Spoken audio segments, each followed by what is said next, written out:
All right, welcome back to the first episode of Season 2 of Seattle House Mafia Industry Interviews. I am Phil, your host, and we're here once again in the Seattle House Mafia HQ.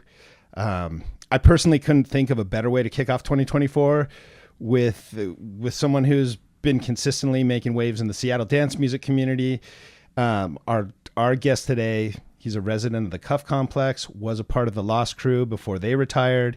He has releases on Late Night Munchies, Uniting Souls Music, Build It Records, and Cartel Collective. In the last year, he's played sets in Antwerp, San Francisco, Chicago, LA, San Diego, Vancouver, and of course, all over Seattle. I want to welcome Alfonso Tan to the studio. How are you? I'm good. How are you? Good. Thanks for having me. Of course. This is quite an honor. Yeah, man. It's great to see you. Yeah. Well, see it too. Well, yeah. we were talking about it off camera a little bit, but we hadn't actually really met until you came by. You came by our little monthly that we do here in West Seattle. So it was cool to see you. And I was like, wow, I actually really clicked with that dude. So yeah, that was really awesome. Yeah. Like I said, we started following each other on Instagram, and then I think I started catching the interviews. I saw friends were getting interviewed, and like I just really enjoyed the mix and the whole thing was really cool. Yeah. So and yeah, I agree. Yeah. I mean, and I don't know. The thing is, I've seen your name all over the place with different crews and different events. And to me, that always smacks of somebody who knows how to kind of traverse the landscape in a very like healthy way, if you know what I mean. Yeah. Not all clicked up necessarily, and not probably avoiding drama. John Lee was another one that I talked to who's very good about that. Just, and I just think some people are better at that than other people, and so congrats to you. That's what it seems like to me, at least. Yeah, I guess, I mean, there's a lot of good people on our scene. So, finding those people you get along with it hasn't been like too hard, I guess you'd say. Like, they're just people that you vibe with that are around. For sure. Touching different parts of the music scene here. For sure. Yeah, and you've played with a lot of folks that have come through here, actually. Yeah, for sure. And I will say this, the other thing that really hit it home for me was, so my wife, I don't want to call her a normie, but she's kind of a normie. Like she doesn't come from this world. She flits into it when I drag her out. And she said to me on Saturday night when you played the Todd Terry show, and then the beautiful thing about seeing you and your crew was you guys were all just like dancing and smiling and sweating and like having a great time after your set, right? That's not how it always goes for DJs, I think. And my wife turned to me and she goes, your friend Alfonso's got really good energy. And I'm like, yeah, he does, right? So that to me tells me again, like there's some like passion around the music and the scene, and it's real, Yeah. Well, I'm glad she said that. I'm very flattered by that for sure. And fortunately, like I've got like a good friend group, and we all just enjoy that type of stuff in general, and like after me, Trantron played, all was great. Same with Avignon right before me. Yep. And then Ferric Dawn and Todd Terry, I'm huge fans of. Yep. So are like a bunch of my homies. So it was like, easy to stay. And also in general, like something you're saying is like, I'm very rarely the type of person to show up at a gig and leave right after. I don't know. I don't want to call people that do that disrespectful to the event they're playing, but like I just kind of like to be there and hang out and have fun with it. So, well, I think there's a probably just an innate passion and I think most people that DJ and that are involved in the music business they're passionate to a certain point, but like the people that actually kick it afterwards, after the job's done, they're sort of next level. I think passionate about the scene and about what's going on, and supportive as well of the community, which I think is really important. Yeah. So it was cool to see. And it was noticed by my normie wife, which it's pretty funny. I guess that kind of leads me into what I typically like to do is just learn a little bit about the journey and the story. Sure. And so, I'm assuming you're a music lover, and I want to know where that came from and how that all started. Sure. Yeah. So, I've always been really into just music in general. It's always struck me as something really powerful. And grew up listening to like a mix of hip hop, R&B, dance music. Just did an interview for CA 9.5 and was talking about how. Oh, did you? Yeah. Nice. And it's like, we're lucky to have something like that in Seattle because a lot of cities just didn't have dedicated dance music stations. So listen to like a bunch of trance and just stuff they would play back then. Yep. And then went through like a phase of like indie dance and like even like the like Justice and like Ed Banger, stuff like that. Yep. And then kind of made my way back into house, I would say like in my late 20s. It's tied to like my life story. So a bunch of my straight friends, so I'm a gay man that came out in late 20s. And a lot of those people were like getting families and moving to the suburbs and not really going out anymore. So I was kind of making a new friend group and still want to go out a whole lot, enjoy nightlife. Right. And a lot of the music at a lot of like the gay establishments back then wasn't great. But then I went to Kremwork one night and Riz Rollins was playing. Oh yeah. And Riz is someone that I've always known that name for a long time. Like listening to them on expansions. And he played You Don't Know Me by Armin van Helden. It's that classic. And like it just kind of like it's a song I remember from being younger and like it just kind of like pulled me back in. And I'm like, I need more of this type of music. So that kind of just sucked me into like listening to a lot of house again and just enjoying just like the 4/4 dance music style. And then I'd say like around 2018, kind of like made my way around the scene, was really familiar with like now like the fun things to do and the Seattle's dance scene. And in my head, I wanted to kind of like just think about like making a mix for myself and like stringing music together at home. Like I want to make some music, or I want to make a mix of just all the music I like. So that's kind of how I started with like the actual act of DJing. So like 2018, you hadn't actually technically DJ'd before that. No. Wow. No. Very cool. Yeah. Wild. So the digital era, but yeah. So at the one of my buddies, Kevin Cower, is a big person in Seattle nightlife, queer nightlife here. He offered to give me like my first like crash course DJ lesson. So very cool. Went to his place. He spent like an hour with me just like explaining how CDJs work, a little bit about phrasing, and then he's like, all right, have fun, I'm gonna go play video games. So it's kind of in there messing with his 900. Yeah. And then after that, like I was just like, okay, I had enough of this. I think I just need to go and like push buttons for a little bit on my own. Yeah. So found a cheap Serato controller on Craigslist. And then just was at home practicing with that a lot. Sounded like shit for a while. Yeah. And then made a first mix, and I shared it just on social media with a bunch of friends, and it got well received. So I kind of started into this thing called the Rookie Mix, where I was like holding myself to like a monthly mix I'd release and share with people. And then that turned into, actually, I'm sorry, I'm skipping a part. So there was a day out on Madison Beach. Some friends were hanging out, and this is the first time I played out in public for anyone. So I just had like my old MacBook laptop and this used controller and a Bluetooth speaker, and I'm like, I'm gonna see just like I wanted like if I want to play in front of people and see what it feels like. Yeah, I was like, let's see what this is like. So I think I had like done a mix or two at that point, and just brought my stuff out and played for a little bit, played until like the computer overheated because it was like springtime or something like that. But I had just like the most amazing time. Like it was like I had a blast. Like everyone's having a good time. We're all just like having fun. They're like, I'm like sharing music with them. They're having fun. Like we're all, it was a great vibe. Like I really enjoyed the feeling coming from that. So things just kind of started to build from that.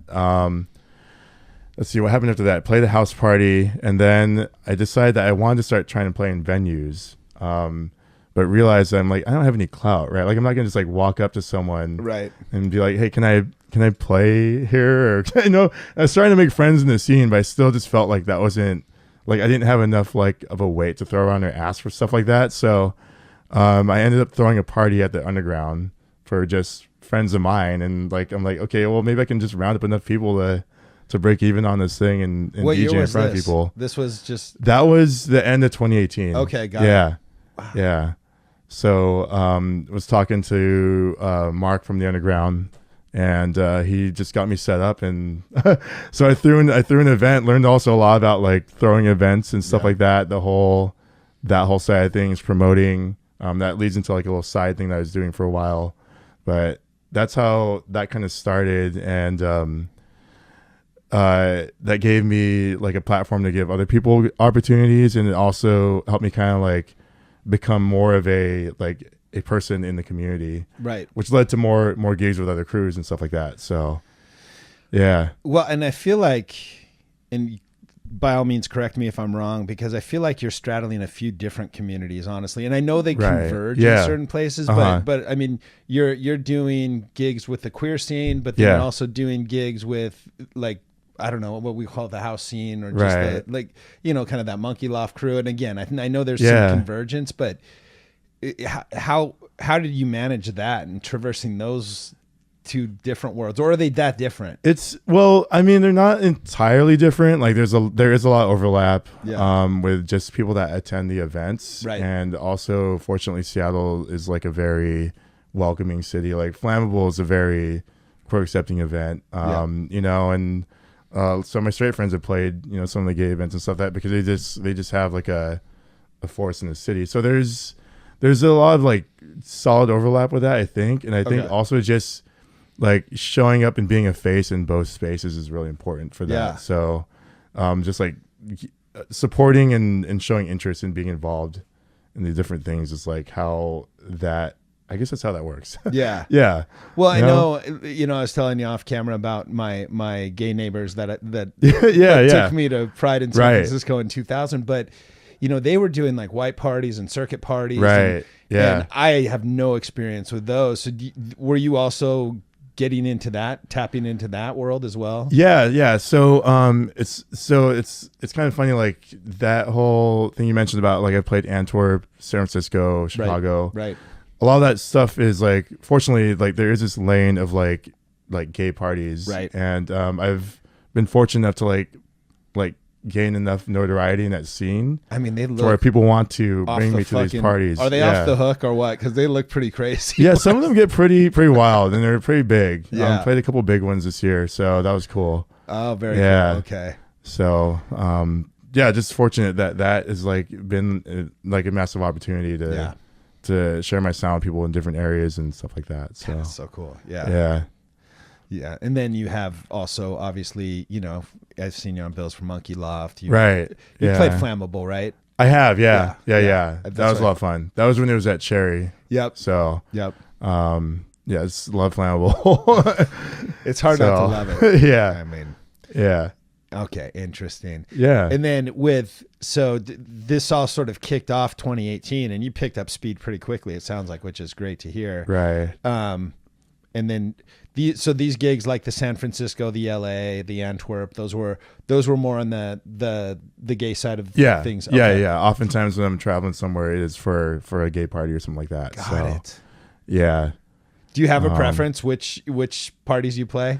I like all of them because they offer different opportunities for stuff. Like I played this one in Las Vegas recently, Hustle Ball, and it's like the promoter really wanted to play me to play like a lot of like dark techno. Oh, okay. Or the one in Antwerp was like a 3 a.m. set for like another like really kind of like dark like kink/fetish event, and like it was like the vibe was that. But then there's, you know, like playing Flammable, it's like play traditional deep house for sure. Or like with like the Lost crew that I used to play with, like it's you kind of play to like the hour you're at, but it's like really like groovy house music. Yep.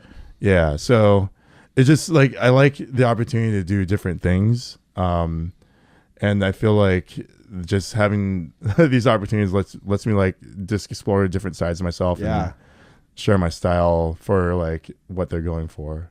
Well, and it's super cool not to necessarily. I think sometimes people feel pigeonholed a little bit in the genre, or even very specific. I only get booked to play melodic, minimal, whatever, and you're not really stuck there. Yeah, fortunately, like I get opportunities where I can do that. Yeah. I will say, like, it's kind of funny. So I'm a resident at the Cuff, and it is like, it's a gay crowd, right? A lot of gay men go, and like, it's not always like club heads, right? It's just people that want to go out and dance, right? So it is like I try to sprinkle in a lot more like knowing things or things that are recognizable. So some like pop bootlegs are pretty fun to play. Right. Stuff you really like. I feel like you couldn't get away with at like, Right. you know, for like another gig somewhere. Like not like I wouldn't play like the Todd Terry remix of Demi Lovato's Right. "Cool for the Summer" at Diffusion. Gotcha. Right, but it goes off at Cuff. So yeah. But the response is like the same, right? That's the beauty Yeah. of it. Like you're still getting that energy and you're getting that vibe back because they know the song or they're singing along or they're feeling Right. it or whatever. Yeah. And it boils down to it not being about you, right? Yep. You're serving your crowd. So yeah. Yeah, that's why. So how long have you been resident at the Cuff? So that one was interesting. I think 2020, I got an offer to play like a pride party there. And then the pandemic happened. So that kind of just like threw a wrench in everything. I shake my head because everybody's got a pandemic debacle story. Yeah. But a lot, like some people come out of it really strong and other people just had a really tough time. It was one of those things where like, so I got as far as like exchanging contact info with the owner. Yeah. And then just survived the pandemic, kind of survived. But I think around April or May of 2021, it felt like we were coming back out, right? So, and I'm really nervous about trying to approach people, but I just shot him an email. I'm like, hey, it looks like we're opening again soon. Yeah. If there are opportunities, I'd like to talk about them with you. And then he got back to me and he's like, well, let's talk about like a summer residency or something like that. You know, so I think their first official day or weekend open was like the first weekend in July. And previously they played like a lot of like what I call like circuit music. It's like big room. And it just wasn't really something that like, it's not something that I enjoy particularly.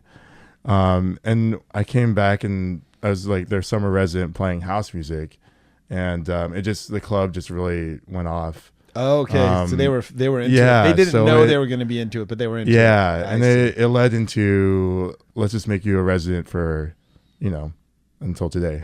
And so for dummies like me and maybe other people, when somebody puts you in sort of this resident position, does that mean you're guaranteed, once a month? Are you weekly? How does that look? So it kind of depends on what is happening with the crew and how they run things. So with the Cuff, it's once or twice a month. Okay.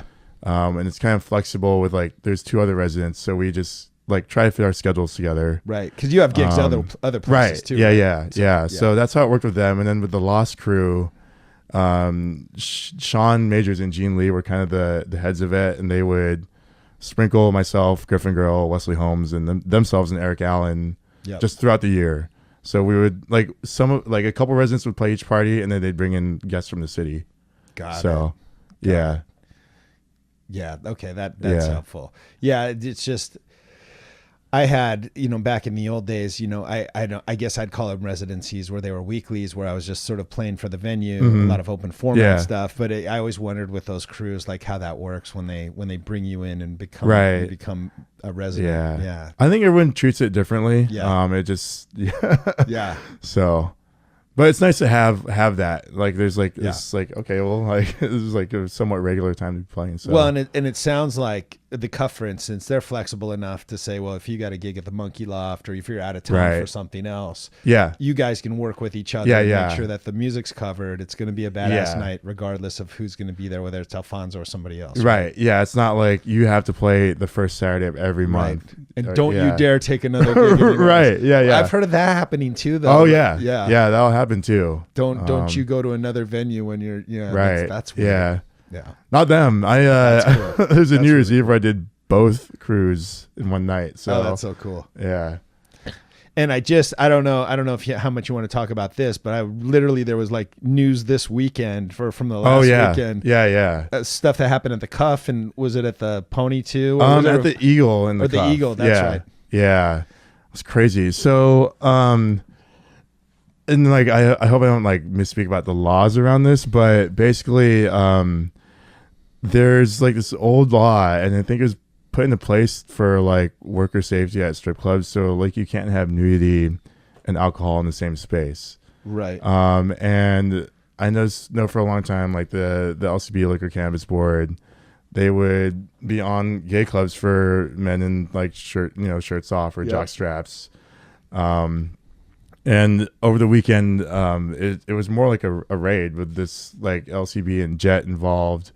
They came into the Cuff on Friday with like 10 people. Like uniformed up and the whole. Yeah, that's from what I understand. And, like the Cuff has not had like a violence or like liquor violation. But from what I understand, the GM there was told like, oh, your bartender's areola is showing or something like that. And it's like, what? What?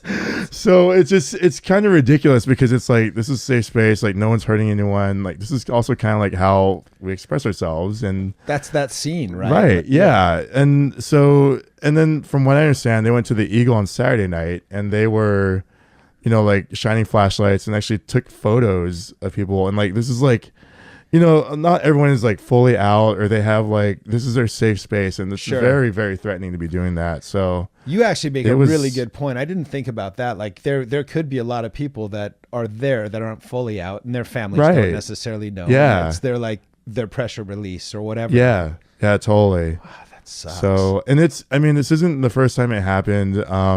Just they tend to give these places a harder time. And like, they'll say it's not targeted, but the numbers show that it is. So just the last 2 days, there's been like a huge uproar from like, not just like the queer community, but also just allies as well. And a lot of people speaking up about it. There were some meetings that happened yesterday and today.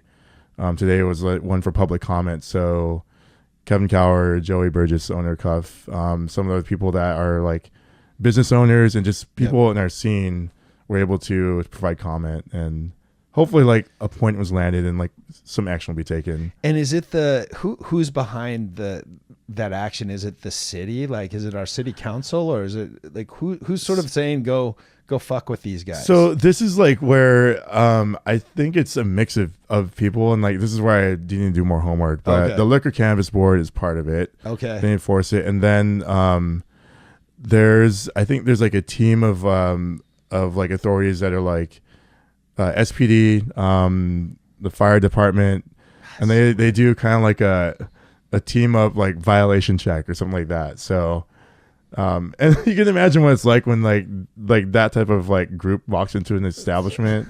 Dude, peak time. Yeah, it just seems to me like there's so many other problems in the city, than to put energy, resource, money into like you said, a non-violent scenario where people are just blowing off steam, having a good time, and I don't know, man. Yeah, it's just really archaic and like ill enforced, and it was a point of frustration. So, but what is cool is like, just a lot of people from the community were just like showing up in numbers. Like it was a virtual meeting, but like 600 people are like logged in.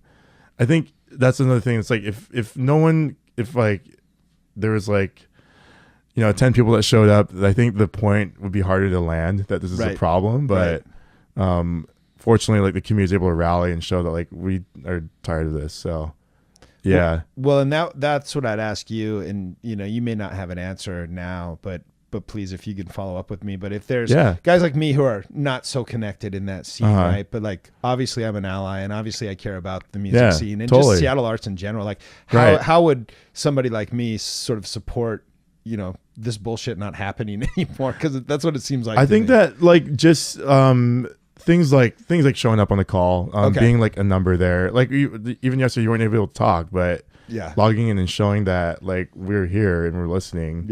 Is a good it's a good action to take. And also just if there's any initiatives that support their support, like the queer community, voting in that direction, voting for the right people that support that. So cool.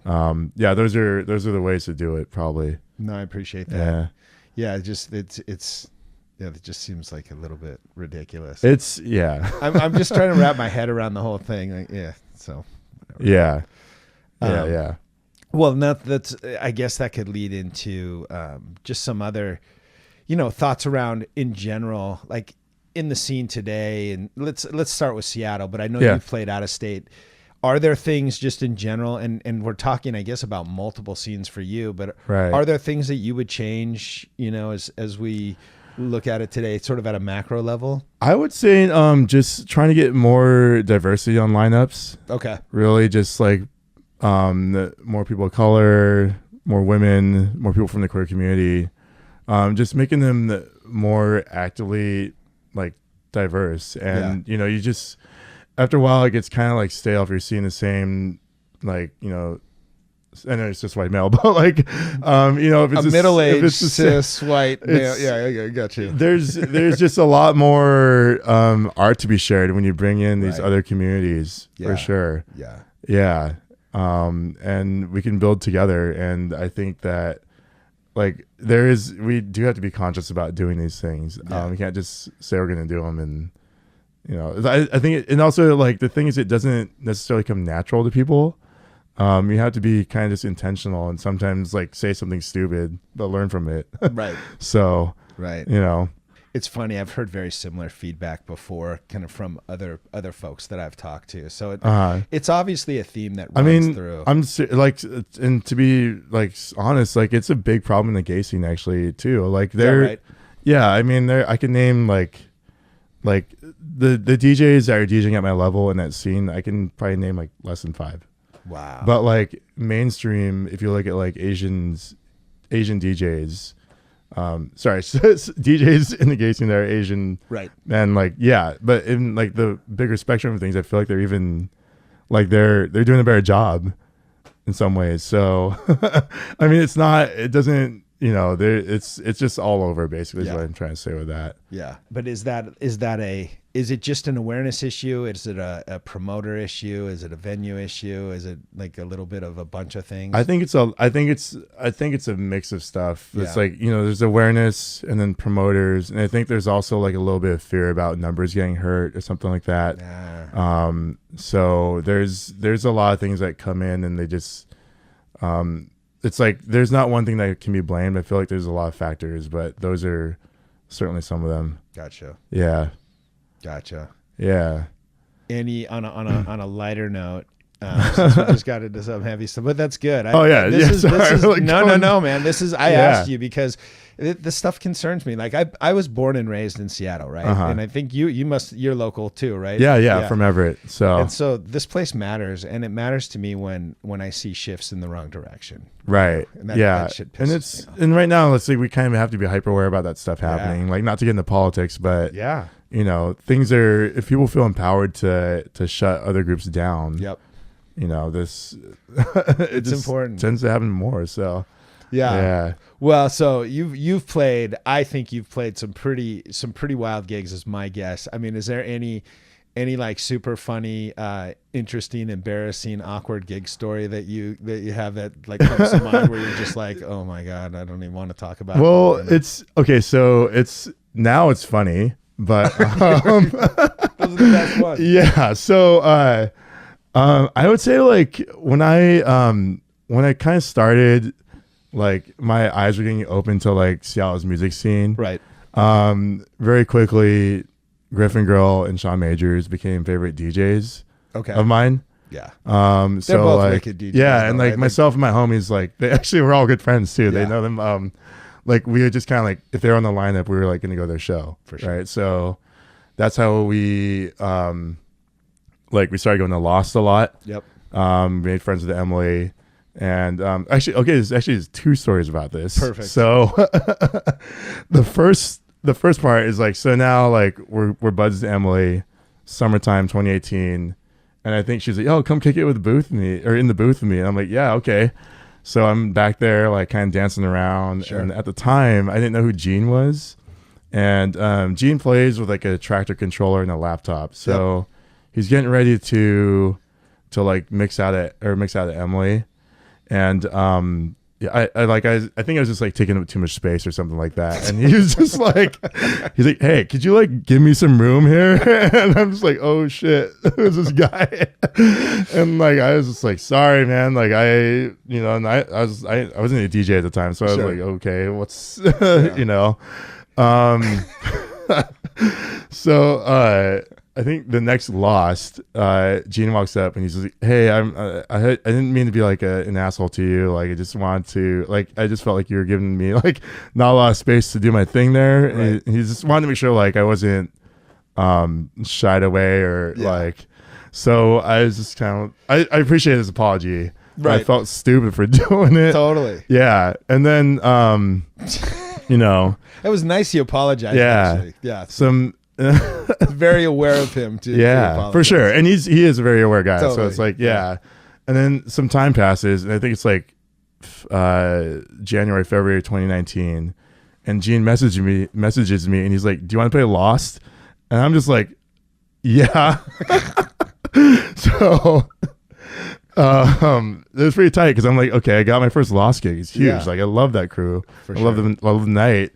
And then I think it was March in 2019. We get to that night, and I just assumed I was going to open because you're a new DJ, Right.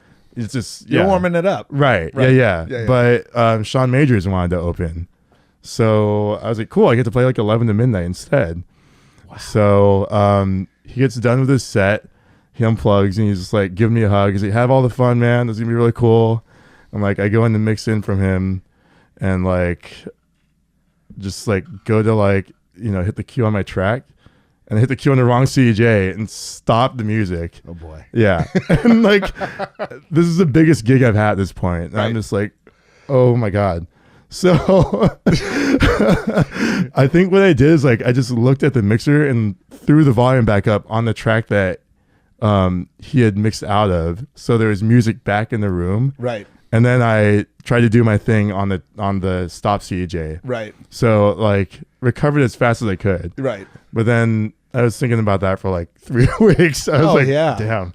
That's Fuck when that one you wake up mornings after just right. So, and then became a resident. So that's why I like telling that story because like you can make mistakes and For it's sure. not like you can't like, it's not like they're irrecoverable. So I mean, we're all judging you when you do make those mistakes, right? Like the guys have been DJing there. right. And you're just like, I heard that shit,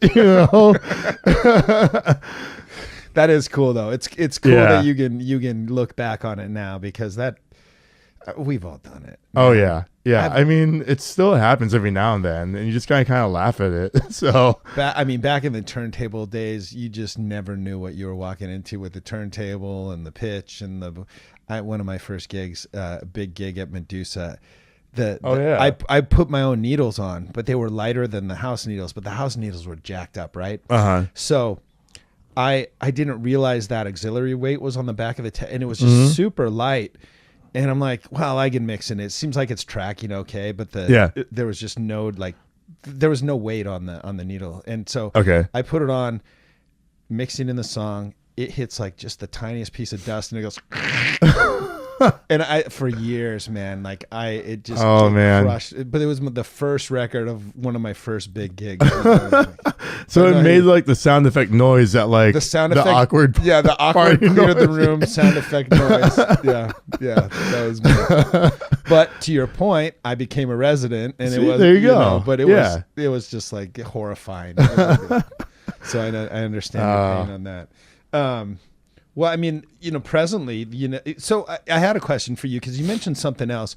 Have you been to Defected Croatia? Did you tell me? Yeah. Tell me about that. That's like a dream, man, not only a dream to play, but a dream just to go, right? It was so cool. Like we went this last summer, and it was just, at first it was just gonna be my boyfriend, my buddy Mark, and maybe our buddy Michael. And we just told a couple of friends about it, and it snowballed into like 12 to 15 of us going. Jesus. And it just was just the perfect festival. Like there were 3 stages during the day, one by the beach, one main stage, and then kind of like I think it was called like the Olive Grove. We kept calling it the Olive Garden, but there was like no bad music anywhere. You could just, there's like like the OGs, like Mike Dunn would play something. And then, you have like huge, like Honey Dijon played another stage, and so good. Just like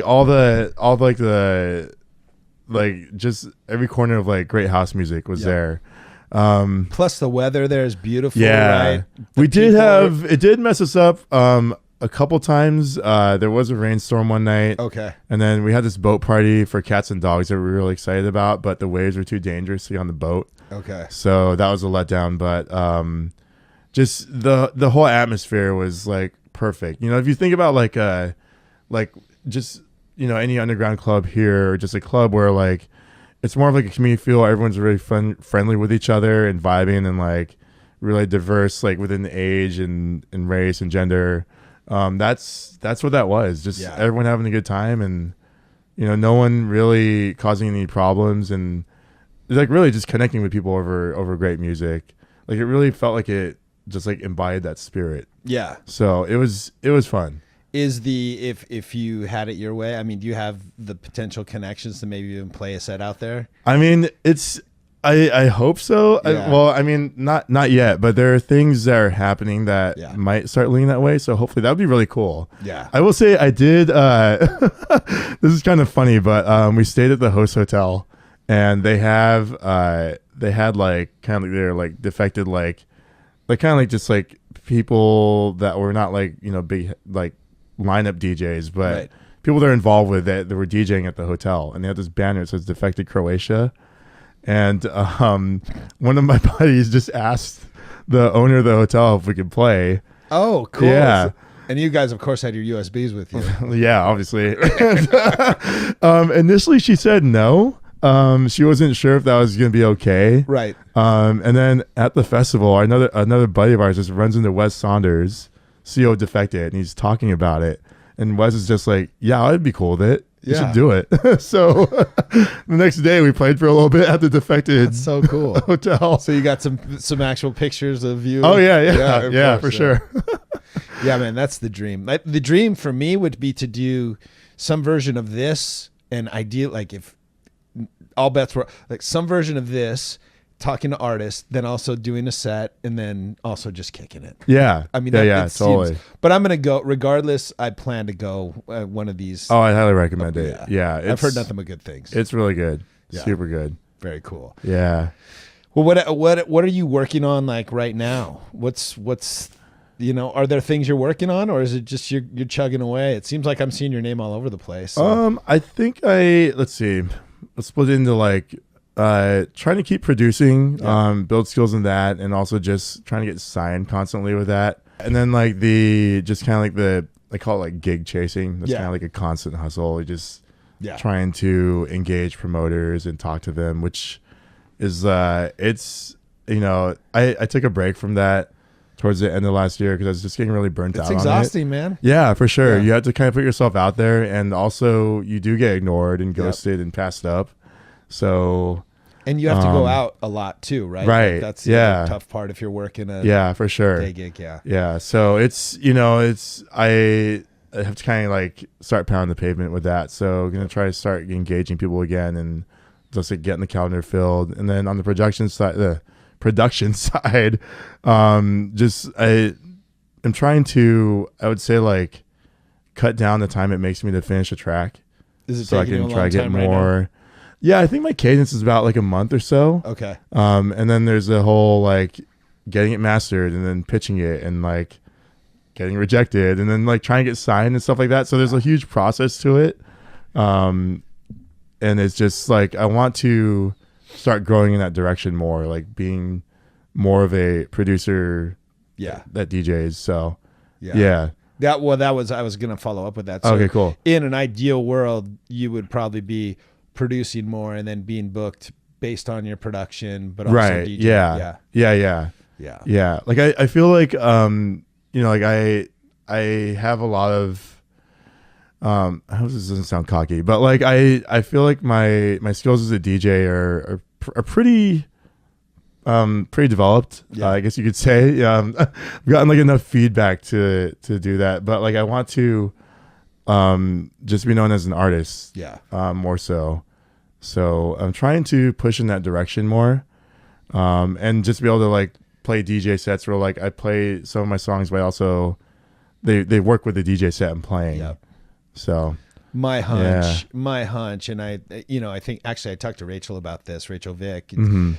I think there's just awesome. there's like a next level.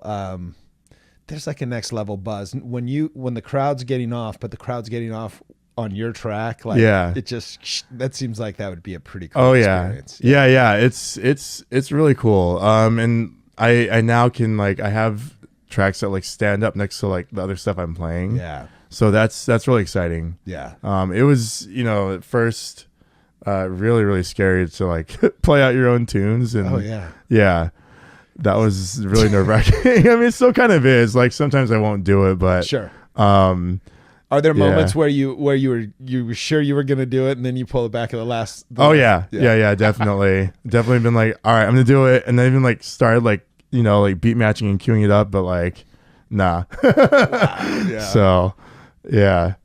But I mean, I'm getting over that. Like slowly, just the more you do it, and the more comfortable you get in like what you're doing. Yep. It gets less scary. So yeah. Very cool. And it's funny. I was also, I don't know if you told me you do know Terry Jacinto, but the other thing that was really surprising to me when I was talking to him about production was, it's like you're only as good as, or you're not even as good as your last track almost. Like if you can put out a banger and it gets a lot of attention, right? It doesn't mean that you're going to instantly, your next track's going to get picked up. Like it's a lot of work, man. It's you need to keep going at it. Yeah. And I've heard a couple pieces of advice recently where like having a catalog helps already. So like, like they might hear one really good song. Yeah. But it helps if you've got stuff like on your Spotify they can check out. Yep. I think there's a story about how Solardo, they had one song really pick up, but they had like 12 in the bag already that were really good that they just hadn't like released or something. So it's yeah. There's a whole like I guess there's this, I don't know if you'd call it strategy, but there's a whole side to like that whole path and how you can grow on it. It's like one song is I don't know. I mean, there's always like one song I think that like really people get a lot, like really get, or it gains people a lot of attention, but you either have to keep going or have stuff ready for the next thing. Yeah. So yeah. Unless it's Sandstorm was that right? Because now they play it at the hockey games or whatever. Oh yeah. I mean that's the dream, I right? think. I mean Darude still tours, so yeah. Totally. But yeah, that's like the edge case where they're playing it at MLB and football games and hockey games. Yeah, and I mean there's this other thing like West End, he's really good about sharing his story too.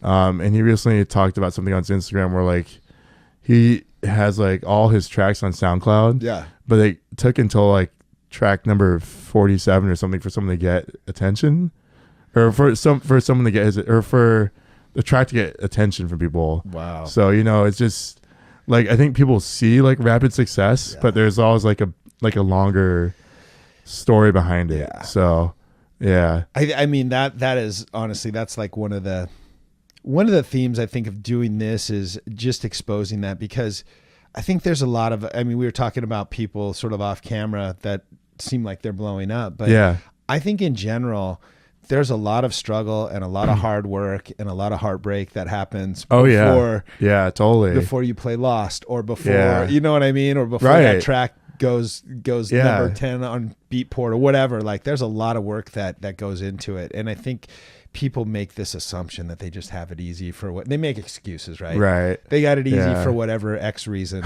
and I don't think it's like that. I think a lot of people, especially in Seattle scene, work really fucking hard to, consistently put music out. I see the same people out. I see the same people kind of, Yeah. I mean, all of it takes energy. Yeah. And also like, not just like physical, but like mental and emotional energy. And like, if you have to deal with a lot of rejection, or even just for me, like I get a lot of anxiety approaching people, or even just sending emails off. Yeah. Like I sent a demo out last night and I'm sitting there like fingers trembling on the mouse. Send and receive. Right. And I'm like, does that sound right? And yeah. You went into your sent you went into the sent folder and you looked and saw if you sounded like an asshole or not, right? Like, I definitely like read it back instantly. So yeah. Well, I guess that would lead me into another question. I mean, you've given a lot of like sort of sage words of wisdom, but if, for the up and comers, whether it's producers or DJs, And even like, you know what I'm seeing also? I'm seeing like this sort of renaissance of older folks that are coming back into the scene and just getting involved again. I mean, I'm kind of an example of that even myself. You know? Totally. Do you have some like, you know, Alfonso Tan words of advice for folks, you know, as they're trying to make a mark? Oh yeah, totally. Well, before I say that, I know this question gets asked a lot, and I've never heard anyone say protect your ears. So yes, I'm awful about it, but I'm just like, okay, like if I'm trying to be in this for a long time, that's just a side one. So that's I think it's a great point, and nobody has said that here either. But it's true, man. I have tinnitus. I need to be better about it myself. Like my boyfriend's always on me about it. Yeah, and I just am not good about it. But that would be like a side piece of advice. Yep. I think as far as like DJing goes, starting off like the entry level is like cheap now. Yeah, you know, don't buy like the Ferrari of gear when you don't need that to play, like just to learn how to mix and stuff like that, and even see if you really like it. So I'd start with that, and like, you know, on record boxes is the club standard. And then once you get into like the space where you're trying to get gigs, I think it's really important to like just be a face at the ones like you're really interested in, and show that you're there for not just yourself, but like just to be a community member. And you know, not asking for something straight at the gate helps, and just getting to know the people there. You know, approaching with humility is like probably the best way to get yourself in with a good impression. So, you know, maybe after like getting to know some of the promoters, you'd be like, hey, like if there's any opportunities coming up, I'd like to play. And that's just one of those things where though, you know, if you have a good impression with them, they'll keep you in mind. And you know, as someone that does like some like booking and stuff like that and promoting, it might not be like immediately, but most of the time they're not going to forget you. They really don't. Right. You know, you're kept in mind. And then I guess, starting off, that would probably be like the way to do it. And you do really have to be kind of out there and like be a face in the community. Yeah. It doesn't really, I think some people forget that you can put a great like mix together. Right. You know, but if you're not out there sort of showing up, supporting other events, supporting other crews, you know, just I mean, it's there's like lots of different pieces, right? You know, like I said, as someone that like does book DJs and does promotion stuff like that, I look for those things more than like if their mix is like the best mix I've ever heard, but they're not supportive of the community, or they're not easy to work with. If they're unprofessional. You're not going to get a gig. So yeah. Like, don't stand in the booth when Gene Lee is trying to make something. I know, what a jerk. Last question for you, and right. I want to cut you loose on the on the decks, but well, let's call them the Ferrari of decks. You know they are though, but you know, I'm just teasing. That was not. But you hone your skills, see? That's right, that's right. Yeah. Outside of music, I know we've only talked about music, but like, do you have any other hobbies, any other things that you do? Yeah. So, and neither of these are huge ones, but I still enjoy them a lot. I snowboard. I used to be every Sunday lapping the terrain park. Nice guy. And I also, I'll say I used to auto race. I don't anymore, but I have a Honda S2000 that I throw around the track. God, those are so cool. Beforehand, and like now I just kind of like drive around for fun and like just to like just like open throttle every now and then. It doesn't see the racetrack anymore, but still get a lot of fun from driving it like, you know, sporty aggressive roads. You were doing like autocross with it? So autocross, and also there's a racetrack out in Shelton.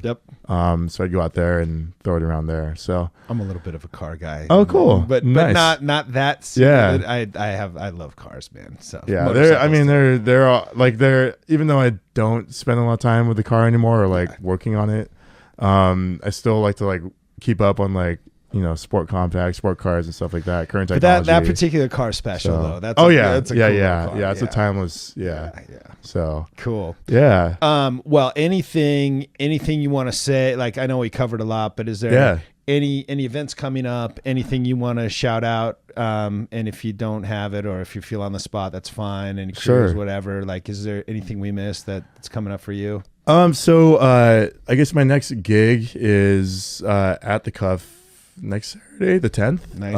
And then there's a couple things I can't announce yet, but they'll hopefully be stuff I can talk about soon. One thing I did get permission to announce recently is my next track is scheduled, or next for this year. It's in June, and it's this label called Adesso. Okay. It's owned by Junior Jack and Pat BDS. Wow. So right. out in Europe. Nice. And so I'm pretty stoked about that because there's a track I felt really good about. That was Actually, just a solo. You made it all you, or was that a collab? It was a solo track. Yeah. Yeah. So I actually kind of finished it towards the end of Defected Croatia, and Killer. it's exciting because that label, you see some of the European names I really look up to release on it and stuff like that. So that's super exciting. Hell yeah. Hopefully more of that stuff to come. Very cool. But keep an eye out. It's not till June. Nice. Yeah. But Well, yeah. Well, good deal, man. It sounds like you're doing it. You're on a good path. I'm excited to see where the evolution happens for you, even, especially the production stuff. I think it's going to be fun to watch. Yeah, hopefully the momentum keeps up, and and also the shout out I guess would be to you guys. I really appreciate this, and I enjoy just seeing what you guys are doing, and it's just been awesome. So no, I mean but honestly, it's people like you that stand out to me. That just there's got to be something there, like a little click, and like I said, when I first met you, I was like, oh, I click with him. He's cool. I never had met him in person, and then my wife called it out too. So it's just I love hearing people's stories, and I think other people like that too. It's inspirational. Yeah, I mean, I've definitely really enjoyed hearing other people's stuff, and also just hearing also what they bring here too. So it's a fun set to play because you don't have to worry about anything. You play whatever you want. You could even play one of your tracks, and nobody's gonna leave the dance floor. Right? Exactly. Anyway, man, thank you for coming through. Yeah, thank you. All right, appreciate it. All right, we'll talk to you soon. All right, see ya. See ya.